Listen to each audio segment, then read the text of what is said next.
go straight to questions. I have no announcements to make. Ben. Thank you, Jay.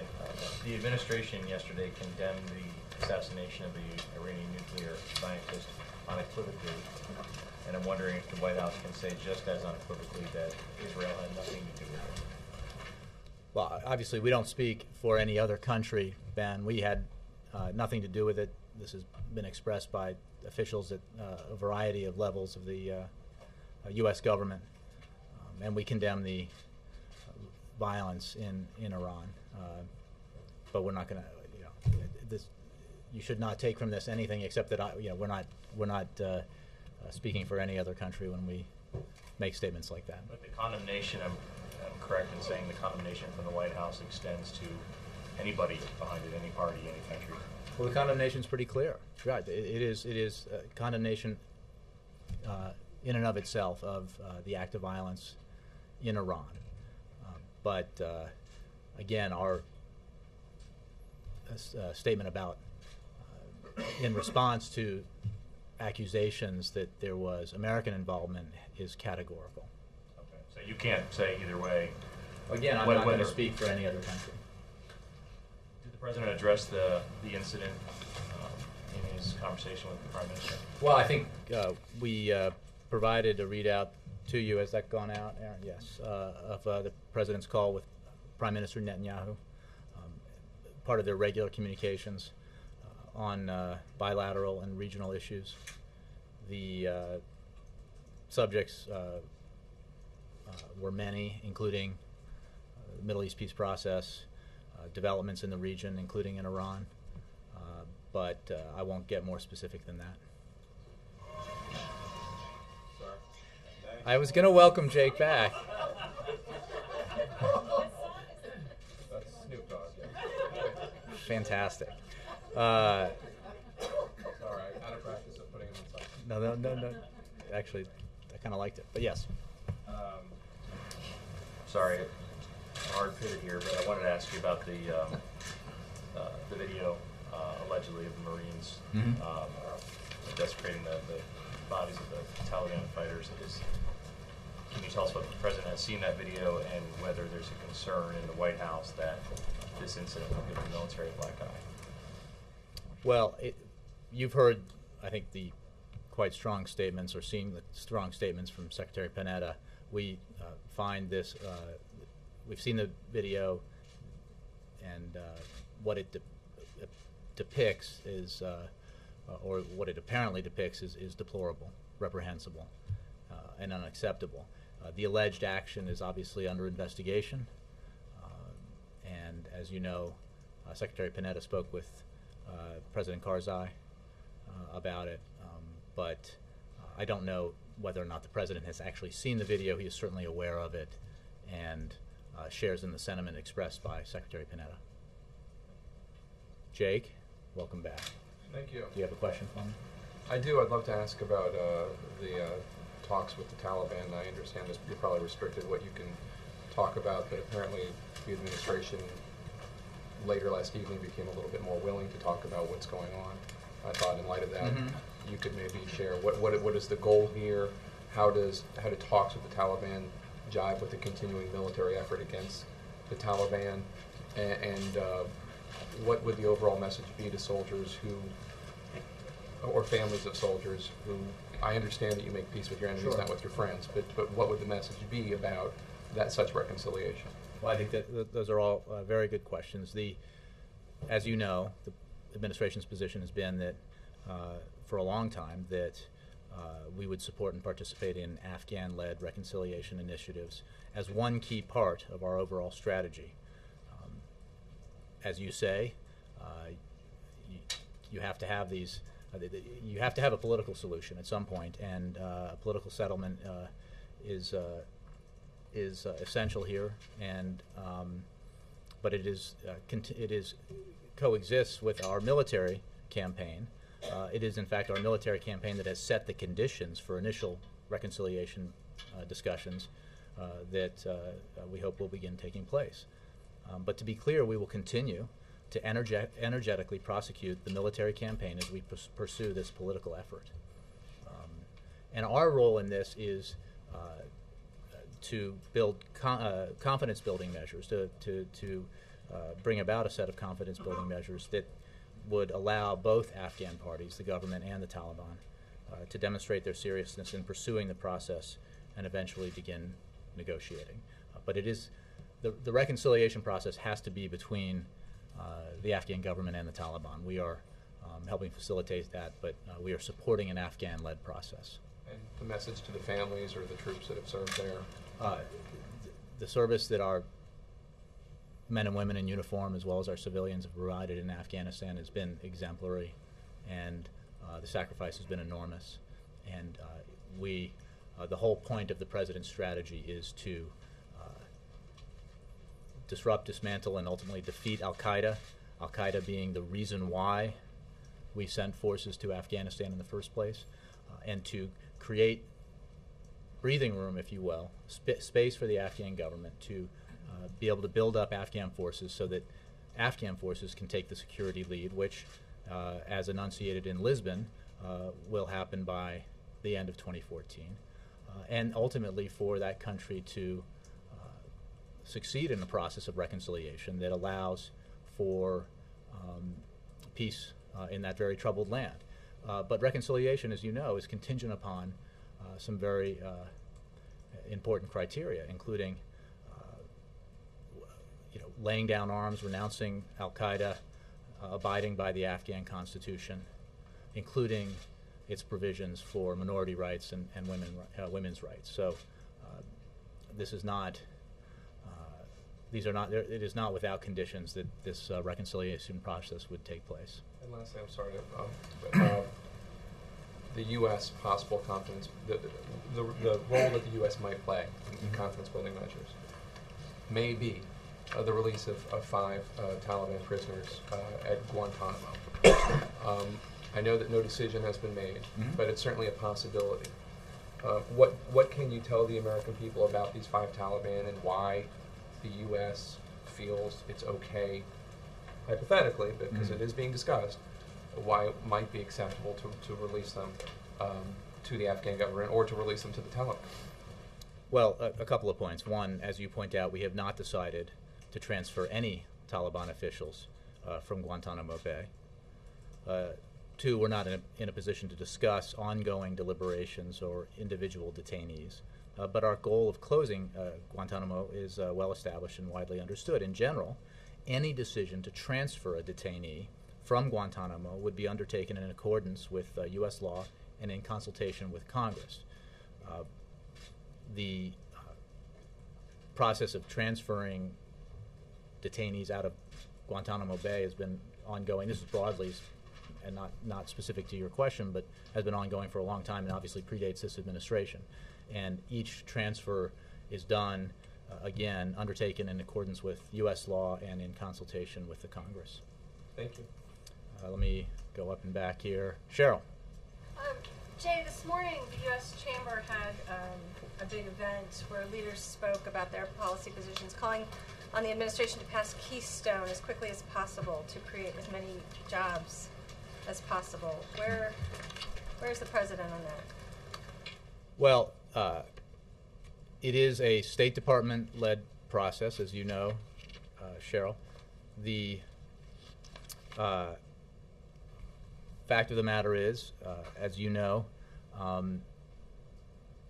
the provision that extended the payroll tax cut to put this artificial 60-day deadline, if you will, on the decision-making process. And the State Department has been very clear that that does not allow for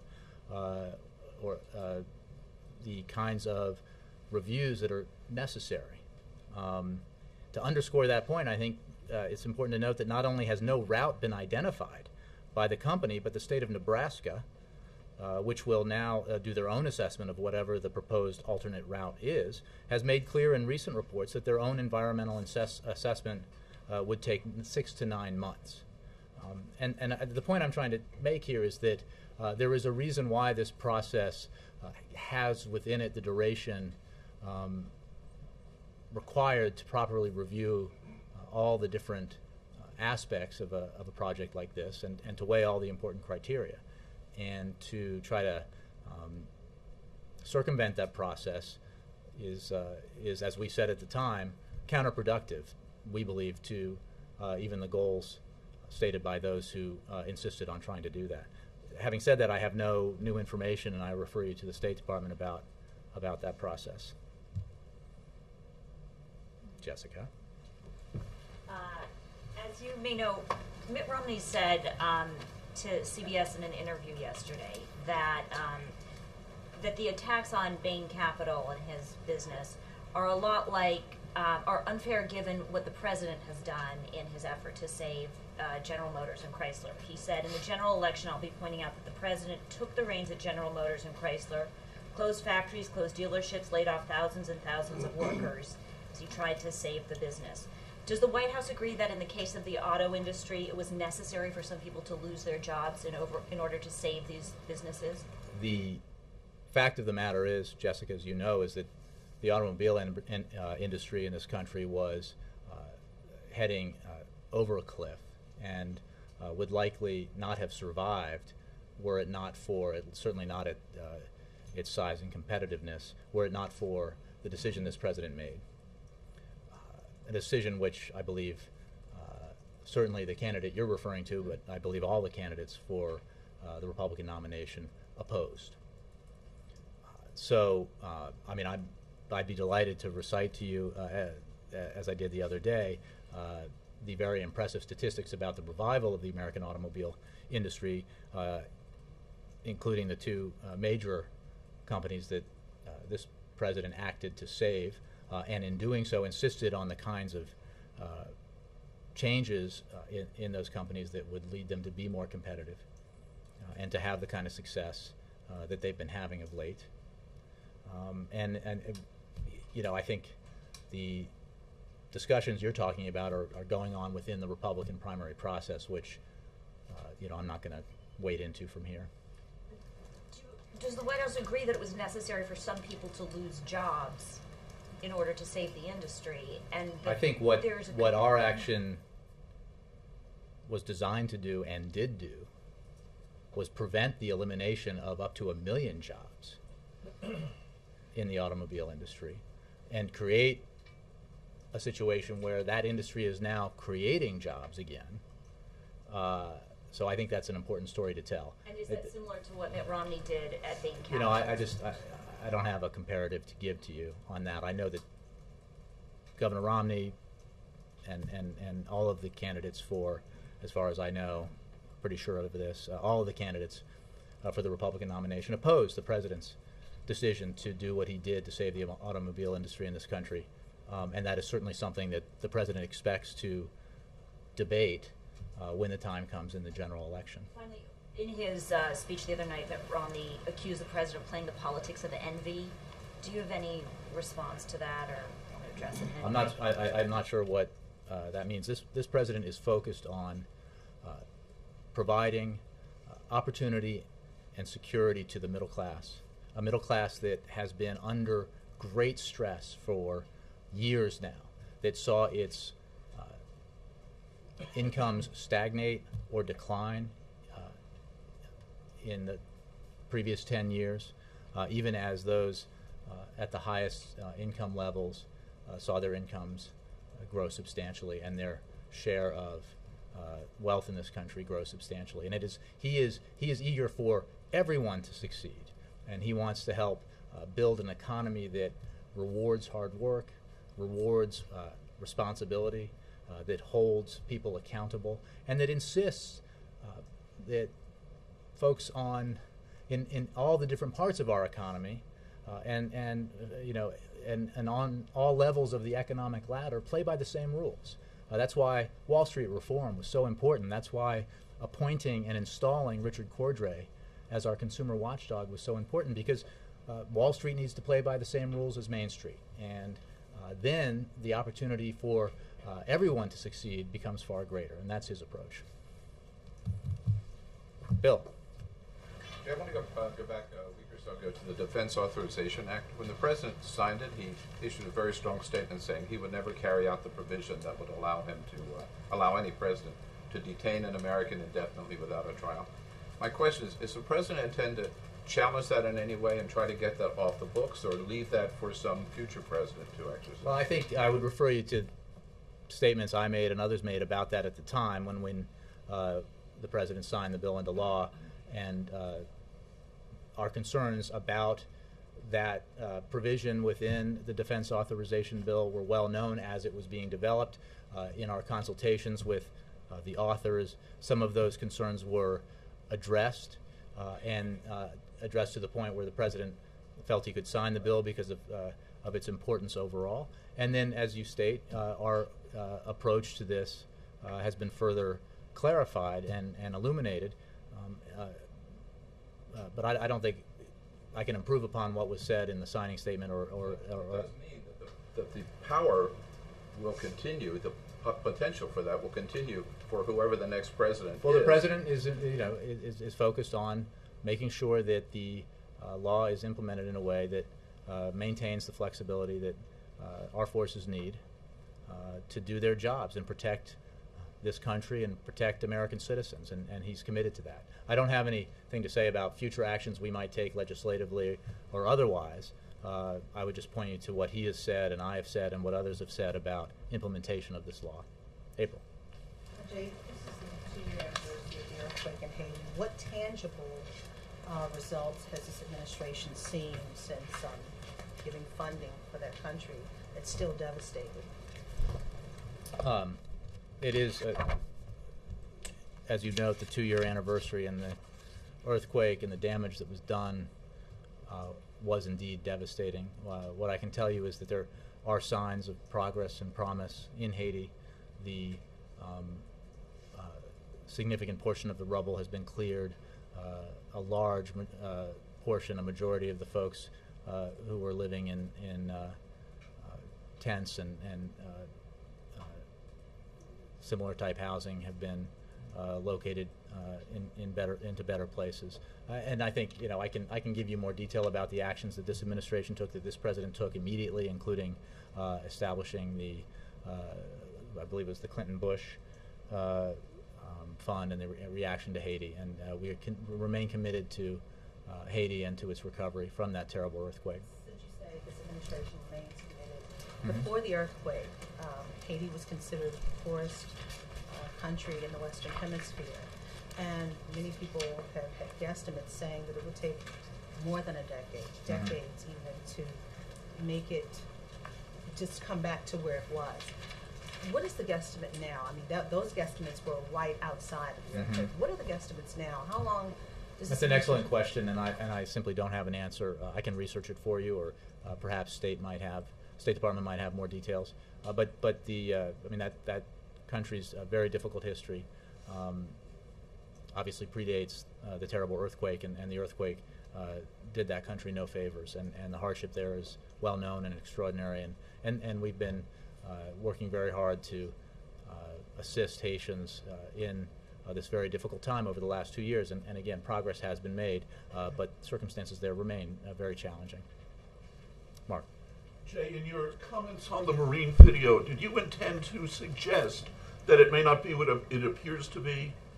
I just, as a legal matter, I don't pass pronouncements. I think that the activity is alleged, and the what's seen in the video is apparent, but I'm not going to, from here, go beyond that. It's certainly what is apparently occurring in that video is deplorable and does not live up to the very high standards set for the United States Marines or broadly the United States military. But you don't have any suggestion that it's not genuine? I'm not saying that. I'm simply saying it's a matter under investigation, and I'm not going to pass judgment, a legal judgment from here, except to say that the apparent activity in that, the activity that's apparent in that video is truly regrettable and deplorable. And on Cheryl's question about Keystone, are you saying the president might be moving toward a statement where he blocks Keystone under the law, which he has to do by February 21st? Well, again, the process for Keystone, as I've said on so many occasions from here, is conducted at the State Department on behalf of the federal government. And the State Department has been clear about the time necessary to assess any alternate route. That route hasn't even been identified yet. As I said, by the company, and the state of Nebraska has said it needs 6 to 9 months for the environmental assessment to be done after that route is identified. So I cite those facts because it goes straight to the point about the very political and arbitrary action taken by some folks in Congress, by Republicans in Congress, to try to play political games with the payroll tax cut. We said it was a bad idea at the time. It's a bad idea for a bunch of reasons, including the ones I just laid out. But I don't have any announcement to make about action that the State Department might take or the President might take. But he'll take action Well, by the deadline in the bill that he He signed? signed a bill into law, so I would refer you to the State Department about how that will be taken under consideration. Yes, Matt. You rolling on Keystone. Some Republicans in Congress are working on a plan for legislation they say would force the issuing of a permit for Keystone, effectively bypassing the president or overruling the president if he fails to take action by February 21st. Does the administration see this as a legitimate course of action? Well, there's several layers of speculation about legislation that may or may not be written, that may or may not be submitted, that may or may not be voted on. I'm going to deal with the facts as we know them, which is that this is a process that long predates this administration, that has a review like this conducted out of the State Department. The time frame for something like this is well established based on the kinds of procedures that need to be considered, the criteria that need to be weighed in a decision-making process like this. The decision to seek an alternate route necessitated a delay of the decision-making process so that route could be identified and then assessed, and the State Department is overseeing that process now. Ed. Jay, 2 subjects. One on the insourcing event yesterday. The president was obviously very critical of outsourcing. Why then does he have Jeff Immelt of GE, who's been accused of a lot of outsourcing, as the head of his jobs council? Well, the President had that event yesterday because there is a mighty important trend underway globally that greatly affects the American economy and American workers. And it is a very welcome trend, and it is one that this President believes we need to enhance and to ensure that the trend continues, which is American businesses making judgments about where to best invest and to hire workers are increasingly deciding that place is here in the United States of America, not abroad, not in China. The statistics are pretty overwhelming and very impressive. Your viewers, everyone here, the audiences that you reach have been reading and seeing and hearing reports about outsourcing of American jobs for a very long time, and that's because that process did happen and has happened, and it's a very important reversal of that trend that's underway here, and that's why the President had the event that he had. Now, we have global companies that are American. We have companies that do business around the world, and that's a good thing too. Now, we want to focus attention on and increase the likelihood that American businesses will choose to invest here, but we also want our businesses to compete globally, so they do not cancel each other out. On the Taliban, what did the Vice President mean a few weeks ago when he told Newsweek that the Taliban per se is not our enemy? Was that a way to try to get the Taliban to the table by saying you're no longer the enemy? Or? No, I appreciate the question, which I remember answering at the time very clearly, which is the United States of America did not send military forces under President George W. Bush to Afghanistan because the Taliban was in power. The Taliban had been in power. Why? The U.S. invaded Afghanistan because attacks were launched against the United States by al-Qaeda located in Afghanistan, and that's why we went in.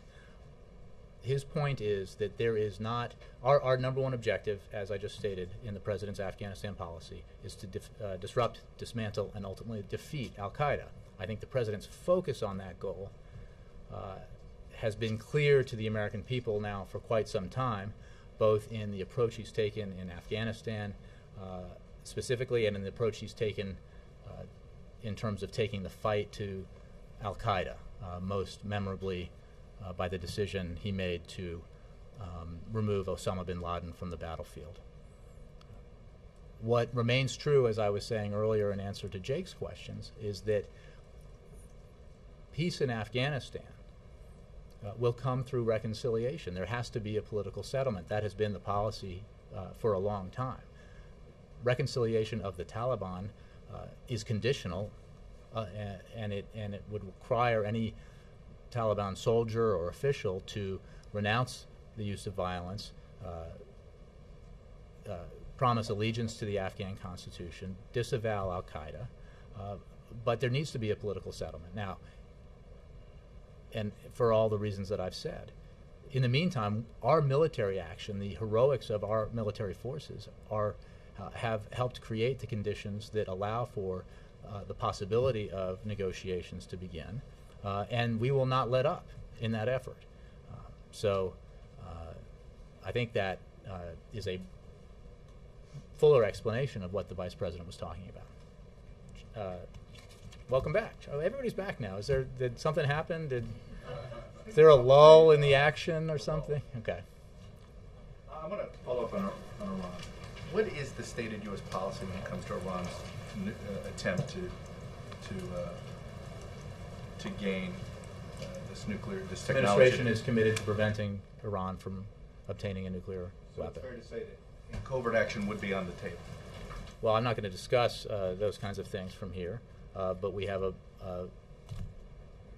policy that's focused on working with our international partners collectively and then obviously unilaterally to put pressure on Iran to abide by its international obligations, to come clean about its nuclear ambitions.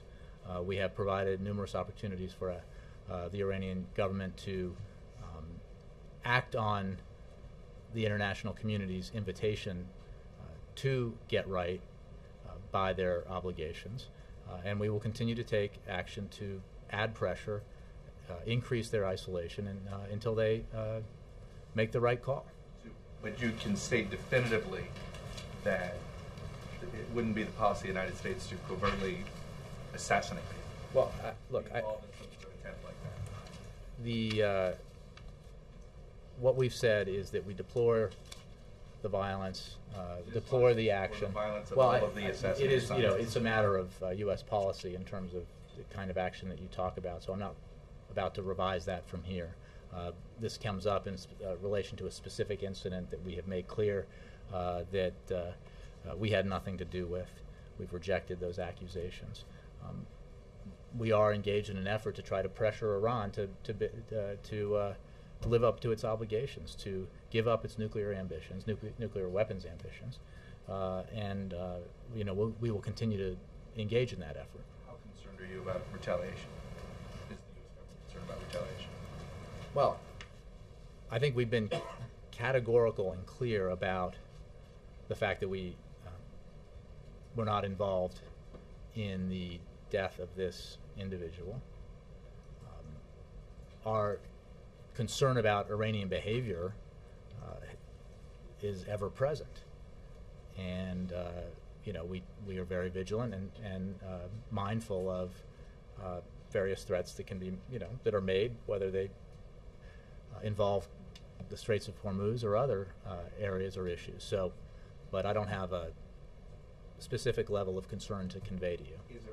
If Iran decides to retaliate on Israel for this in a military way, U.S. response would be one. Yeah. Well, we are absolutely committed to Israel's security, as we made clear again today in our readout of the President's phone conversation with Prime Minister Netanyahu.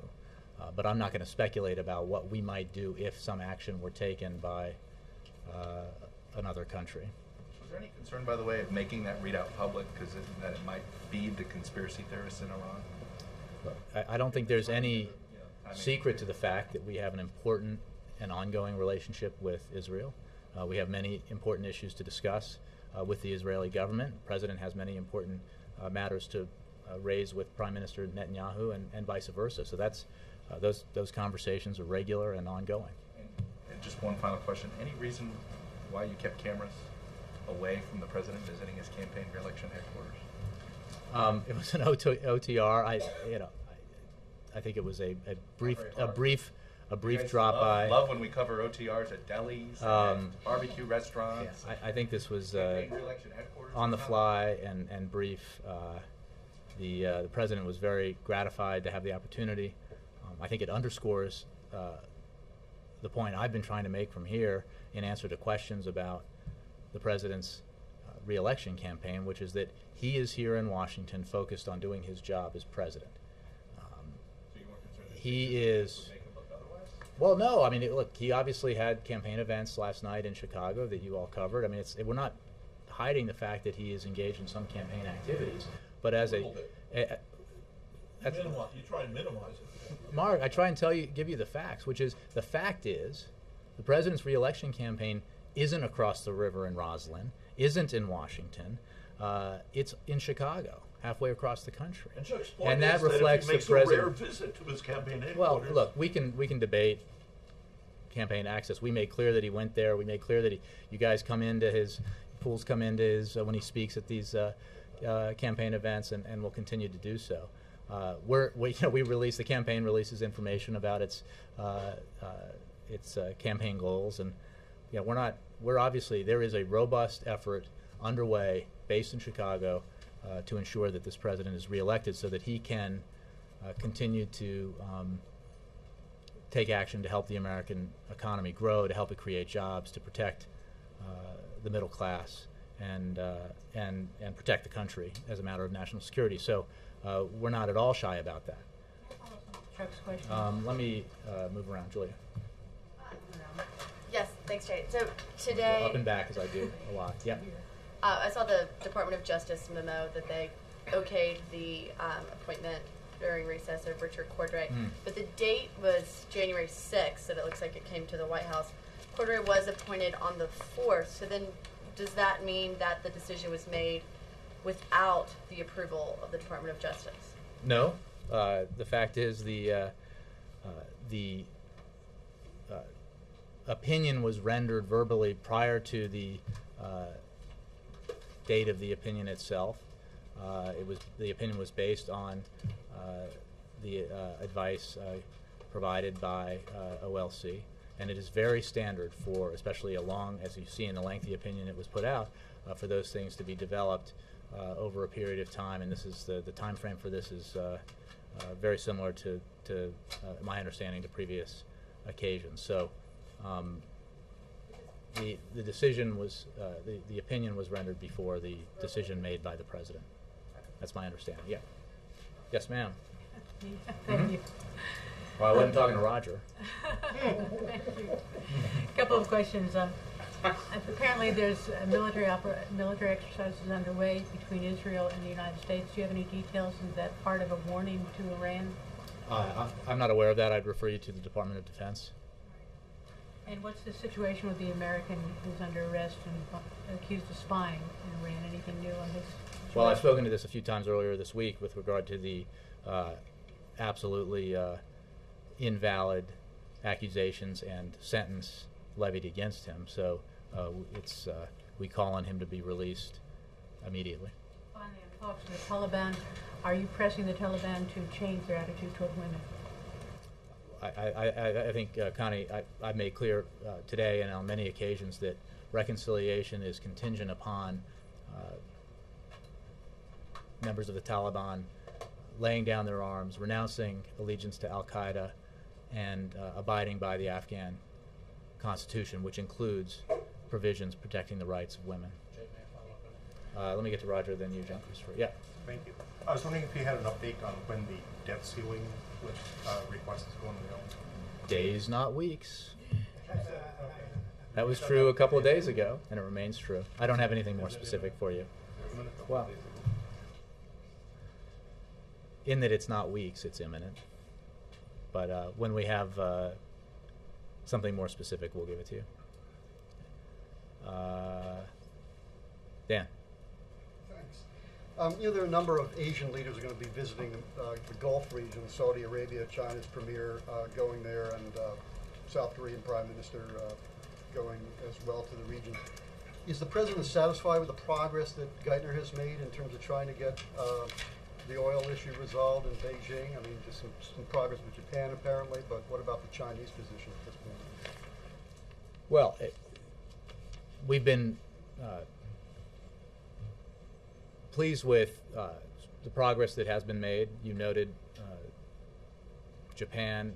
I think it's also worth noting Europe, and we are continuing to have discussions with other partners and allies around the world about the need to continue to put pressure on Iran so that it ceases its to behave outside of its international obligations. That process is ongoing. Will he be meeting with Geithner?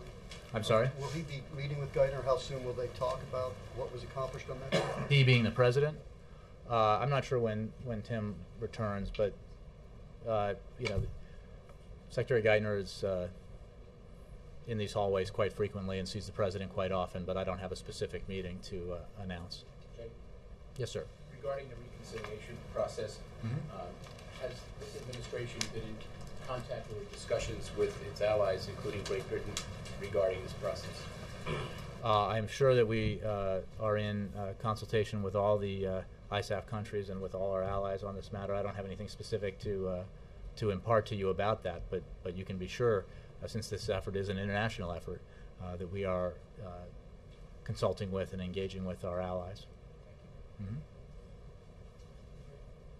Kristen, I didn't see you back there. How are you? Jay, can you confirm that the President plans to reprise his deficit reduction plans, which he first mapped out in September as a part of his 2013 budget proposal? Well, I don't want to get ahead of the President's budget proposal, nor do I want to get ahead of the President's State of the Union address, but it is certainly fair to say that the approach the President laid out in September, a balanced approach to comprehensive deficit reduction, reflects how he believes we need to move going forward. So I don't, without getting into specifics about the budget, it's that approach is the one he still believes needs to be taken, and he would very happily endorse a decision by Congress to take up that approach. The process that was put in place by the Budget Control Act that created the supercommittee that created the sequestration remains in place, minus the supercommittee. In other words, the sequester is designed not to happen. It is designed to be a forcing mechanism to force Congress to take action. And it is simply incontrovertible that the only viable approach to comprehensive deficit reduction, viable both economically and certainly politically, is a balanced approach. That's the approach that has been endorsed by bipartisan commissions. It's the approach that at least some Republicans have said they support, and it's certainly the approach that this president and the overwhelming majority of the American people support. So we would greatly endorse a decision by congressional leaders, in particular Republicans, to take this approach. But why consider reprising a plan that's already been rejected? Well, no, that's not how this works, though. I mean, you put forward. First of all, I'm not getting into the specifics about what's going to be in the budget, but that's there is no other alternative here than a balanced approach to bipartisan deficit reduction. Obviously, the specifics of how that were to work, if Congress, in its wisdom, were to take it up and Republican leaders were to allow it to proceed, then the details would be negotiated. But balance is essential, so that no sector of American society has to bear the burden by itself or unduly of reducing our deficit and getting our fiscal house in order for the long term. So that's the approach that has to be taken. Hopefully it will be taken. And Jay, going back to the insourcing event quickly, the President announced that he plans to put forward new tax proposals to reward companies that choose to invest or bring back jobs to the United States. Can you talk a little bit about what those proposals might look like, and will they be a part of the budget? Well, again, I don't want to get ahead of anything we might be announcing in the future. I think that what the President was expressing is his overall goal and intention of doing what he can to make sure this trend continues and to strengthen it, to bring to make it even more worthwhile for companies to invest in the United States and to hire here in the United States and build our economy and build jobs. But there are some fascinating facts about what's happening out there and the assessments that are being made by companies about not just the labor cost, but the overall cost and efficiency comparisons that are being made about whether or not to locate a factory, if you will, overseas in China or somewhere else versus locating it here in the United States. And increasingly, businesses are making the judgment that these are clear-eyed, bottom-line-minded businessmen and businesswomen who are making the judgment that it is a good time to locate those factories and jobs here in the United States. And that's a good thing, and it's a trend the President wants to strengthen and encourage. Last one, Mike. And then Paula, I'm sorry, you had it up. So I'll go Mike, Paula, then I'll get out of here. I just want to get back to the DOJ memo, and in it, it acknowledged that this was a novel area and that it possibly could lead to some litigation. And one of the reasons for the appointment that was given by the White House was that, there was concern that without a director in place, the Bureau would never be able to exercise all of its authorities. But why aren't you concerned that this threat of litigation might not hamper all of its efforts if they end up in court? Well, because we believe our legal argument is very strong, will absolutely pass muster, and the fact that hypothetically there might be a legal challenge to it doesn't mitigate against the fact that Richard Cordray is the consumer watchdog. He is in place, making sure that Americans are protected from payday lenders and non-bank financial institutions and student loan brokers and others from the abuses that they were not protected against prior to him being installed by the President and recess appointed by the President. So the absolute necessity of doing this remains as clear today as it was when he did it and prior to him doing it. And I think that the American people, by and large, and in fact overwhelmingly, support the existence of somebody here in Washington looking out for them, making sure that the institutions that have very well-paid lobbyists, armies of them here looking out for their interests, have somebody else to deal with here in Washington looking out for the interests of regular Americans in their financial dealings. Is the administration ready for those fights when they do come? Well, I would just refer you to the OLC memo. Yes, Paula. The memo says that the President has appointed him, but the memo does not address the underlying question of whether a recess appointment is the same as a confirmation, because the 2010 law that established the Bureau said the new powers come to an appointee who is confirmed. Is the President saying his recess appointment is legally the same as a confirmation by the Senate? The President is saying that in recess and appointing Richard Cordray has absolutely the powers he needs to fulfill his responsibilities in that job. And there have been a number of rather enlightening instances in the past 24 hours of confirmation by unusual sources of the fact that the House and Senate are indeed in recess. In the very press release put out by a Republican Congresswoman arguing against the recess appointment, she acknowledged that the Senate was in recess. I believe on the House Majority Leader's website today, it said the House was not in recess. So, I mean, not in session. So, look, anybody who doubts this, any American who doubts that this is a recess appointment, should, through you, take a look at what's happening on Capitol Hill and argue to and have Congress argue that they're in session, they're doing their jobs on Capitol Hill when in fact they're not even around. Paula. The insourcing tax proposals, is it possible that this could be coming out as part of the overall corporate tax reform? I want you to repeat that so I make sure I get it right. Say that again. The insourcing proposals that are to be coming out, is it possible that they may be coming out as part of the overall reform of the corporate tax system? I have no announcements to make about that kind of issue. Urge you to stay very focused on what we're doing here.